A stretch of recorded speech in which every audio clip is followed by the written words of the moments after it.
Well, joining me now is the VP of Business Development at Eve Air Mobility, David Rottblatt. David, a very exciting part of the industry you work in. Tell us the latest developments that you have. Good morning. Well, it's a pleasure to be here. Eve Air Mobility has been very busy for the last 2 years preparing to enter the urban air mobility market with our electric vertical takeoff and land aircraft, but also our urban air traffic management solution, as well as our MRO business of services and support.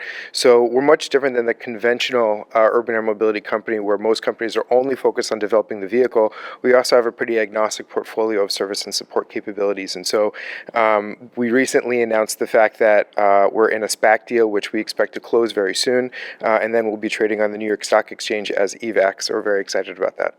It's quite an exciting announcement as well. Now, when it comes to urban air mobility, we're talking about shorter distance air travel.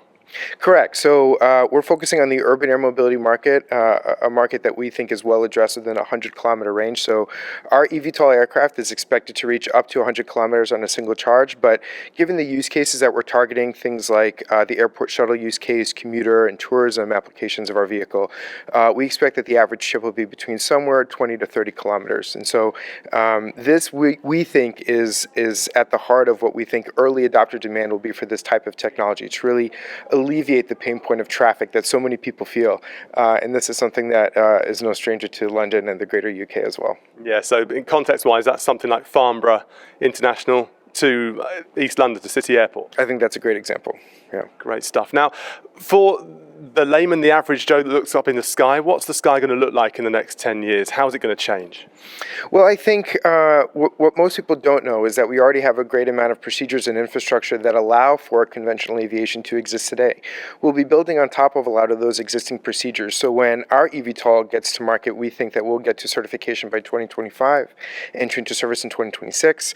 That still is a few years away from now. And then as the industry starts to scale, we think the 5 to 10 years from now, we'll really start to see more ubiquity of urban air mobility as people become a little bit more familiar with the value proposition, the value that it can add. But I don't expect that the way our environment looks today will differ drastically. I think what we'll start to see is as this industry begins to scale, people will become more familiar with what these aircraft look like, and then over time we'll be able to collaborate with communities and understand how they want to use this so that the way that we build this business is in line with the way that the community wants to use it. It's obviously a big opportunity, but what's one of the biggest hurdles? I presume trust is quite a big one for people to trust that these crafts are going to get them from A to B. Of course. Well, any new technology deserves to be well presented to the community, to learn with the community how this will work.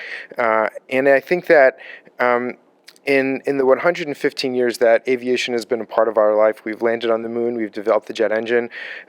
From a technology perspective, we'll have no problem delivering this product to market. I think the challenge that we will have, and anyone will have, is making sure that the community really understands how this can be of value to them, it'll be an asset to them, and the way that that trust is established is by sitting together, learning and listening together with the communities. And one thing that Eve Air Mobility is doing to that end is producing a concept of operation, a team that we have been leading in the UK together with NATS, London City, London Heathrow Airport, the innovation team within the UK Civil Aviation Authority, as well as several of our peers in this space. We plan on delivering an original contribution for how this industry will work right here in the UK, and we'll look forward to getting stakeholder feedback on that. Excellent stuff, David. Thank you very much. Thank you.